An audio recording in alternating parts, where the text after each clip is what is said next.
What's going on, guys? Welcome back to yet another video with another commentary. Welcome back. This video will be me to the right running Ruby Amethyst, and to the left is a good player. I believe his name is John. He's piloting Amber Steel, but like kind of like an aggro version of it. I'm sure you guys have seen it around. He played Daisy, of course. So with Daisies and Mr. Smeets and whatnot, you just go by. You're gaining lore so fast. And we all know that Ruby Amethyst is slightly slower. I mean, Madam and Fox does help. Maui and the new Elsa does help, being a little bit, having rush. But they just summon, like, they go wide so fast that none of that really matters, to be honest. But it all depends on the player, on how you pilot it, who do you attack first and whatnot. Daisy, even though she's strong, even though she has 4 defense, I kind of like her going against her because it's rare when I put something like to the bottom.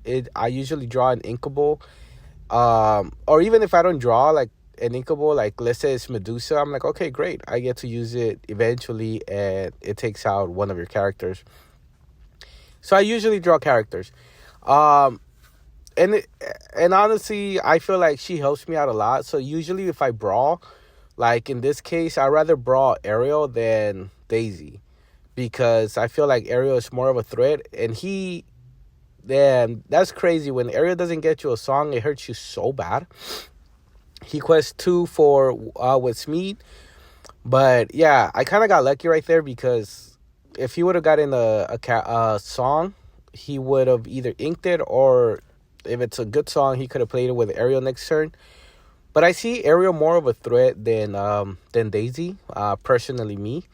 As you guys can see, I just brought the Ariel because I'm like, you know what? I just don't.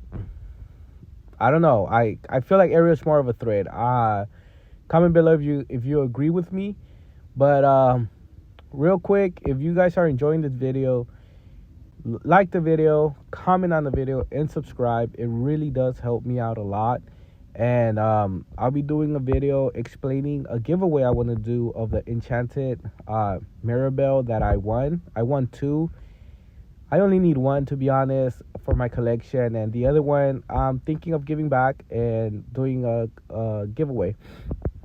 But anyways, so right there, Daisy did make me put Castle in the bottom, which is okay, to be honest. I wasn't going to play Castle. It would have been inked regardless. So I'm not too like, oh man, it's Castle. And I had another one. So, GG's. I didn't quest because I want Broom to survive. Simply just so I could draw. I have 5 ink. He's barely at 6 lore. I'm like, okay, if I could get to 7, we all know that's where Ruby Amethyst just starts dominating. So I'm like, okay, 2 turns. He does 5 damage with Zeus, and then gets rid of it with Smeet, which sucks, but it's fine because now Smeet is vulnerable and my Broom can easily take it out, which is perfect. So now I'm just dealing with a Daisy. I ink Crab, and then bam, Medusa. There you go. Clear the board. I'm stabilizing. I have a character. I have 6 ink and a good amount of cards in hand. So I'm like, okay, it's my turn to come back. Even though it has like, a little bit of aggro, because of Smeet, Daisies, and all that. And he runs other characters that quest for 2. It kind of hurts when you stabilize and they don't really have a board wipe. They have a hand wipe, which is a whole new world, but they don't have a board wipe. And I know with Medusa, she can take hits, she can deliver hits. And as you guys can see, I milled to be prepared. Well, discarded because of a whole new world. So I'm like, okay, and this is why I run 4, because now I know I still have 2 more. People do 3. I cannot reduce it. Nope. I love the card too much. But yeah, so he paid he hard casts a whole new world. So I'm like, okay, at most you could summon this one character. He summons Cindy, and I'm like, okay, I have 6 I a full hand. I brawl. I'm like, okay, cool. So I'm sure I'm gonna ink goat. I don't really need goat right now. Quest for one, and Flynn, bam, because and Snake, bam, just to be able to use Medusa again because I know whatever he summons, a lot of it are like little attack, and Medusa can take it out. And then if he goes wide, doesn't summon anything pretty big, then probably I'll be getting Flint's effect. At least that was my train of thought. And it's good to recycle Medusa back. Just keep using her, keep using her. That's the whole purpose of the bounce package. Just reuse your valuable cards. So he's thinking again. I know I'm only at 2 and he's at 8, but I'm stabilizing. I have ink. I have 7 ink, which is where I want to be. I have 2 characters and a Medusa in hand for sure. So he knows whatever he summons is out. It doesn't matter. It'll stay on board for less than a full turn. And I get to quest for 2 freely.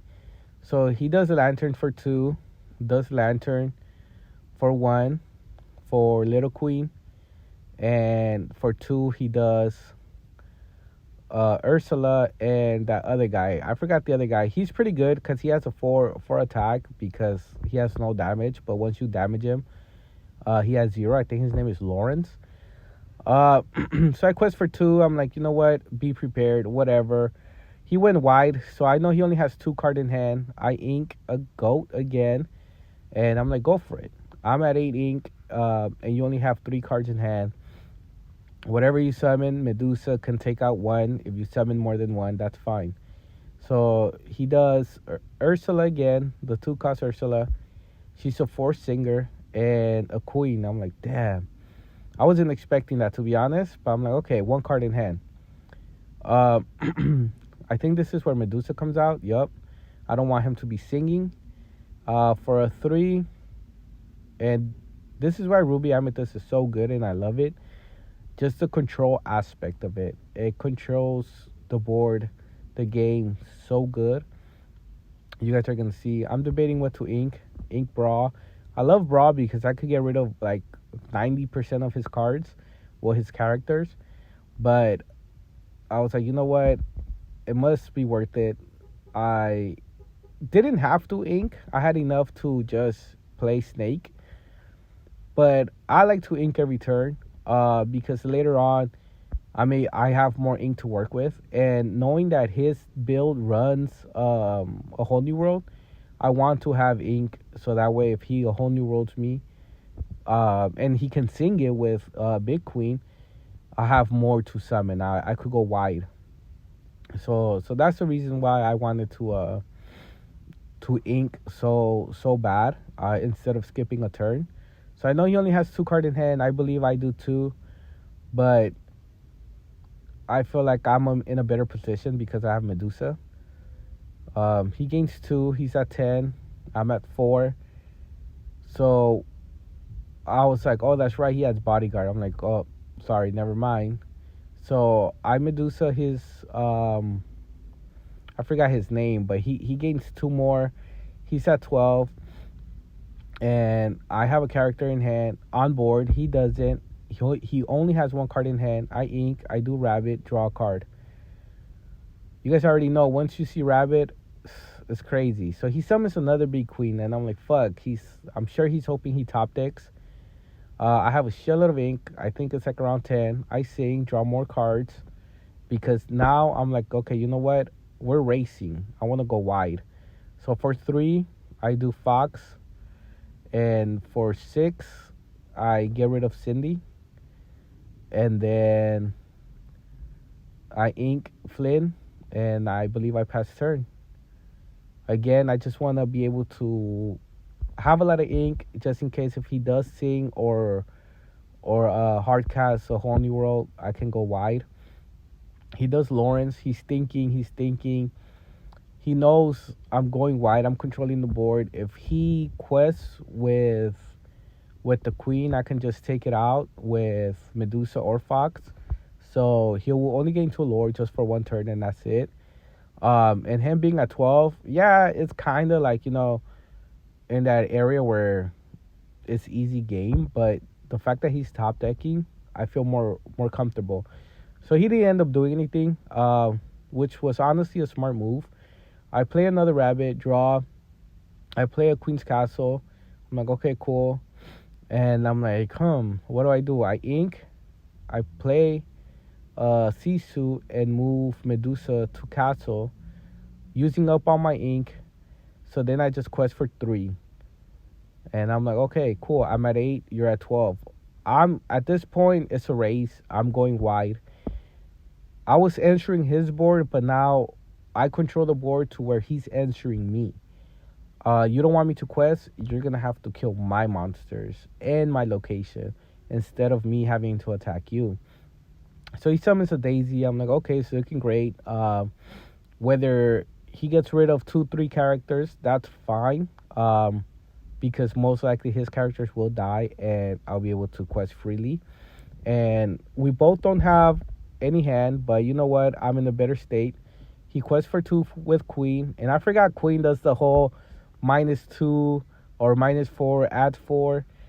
So he's thinking he's gonna pump Lawrence, and he's gonna get rid of my castle, which was honestly a very smart move because castle will gain me 2 and a card draw. So if he attacks Fox or Medusa or even Rabbit, it doesn't really matter. So I think he did a really good play here. And he needed to quest to get that boost, instead of just attacking with a Queen. Because if he would have attacked with Queen, he would have not gotten the boost. But yeah, guys, so even though it's aggro, with Ruby Amethyst, it is very possible to beat this deck. I know it's more like a 50-50, maybe like a 60-40, but it's very possible. I have 5 characters on board, and I could get rid of 2 of his characters, which I will, because obviously I want to have more board presence than he does. And now I quest for 4, and I'm at 12, he's at 14, and it's pretty much looking like a GG. He has a Daisy, which would give him 2 more, but most likely he's going to give me a card draw, and I'll just quest out for game. So yeah, GG, boys. If you guys are liking this kind of content, make sure to like the video, comment, and I always reply to all the comments, and subscribe. It helps me out. I just drew a Tremaine, excuse me, which I messed up. I should have attacked first, then Tremaine, which I didn't. It didn't really matter anymore, but that's what I should have done. But this is why it's good to look at your videos and look at your mistakes, just to become a better player. Because at least personally, me, I go to locals to try to win. I'm really big on that. So yeah. All right, guys. So this is a wrap. Till next time. Peace.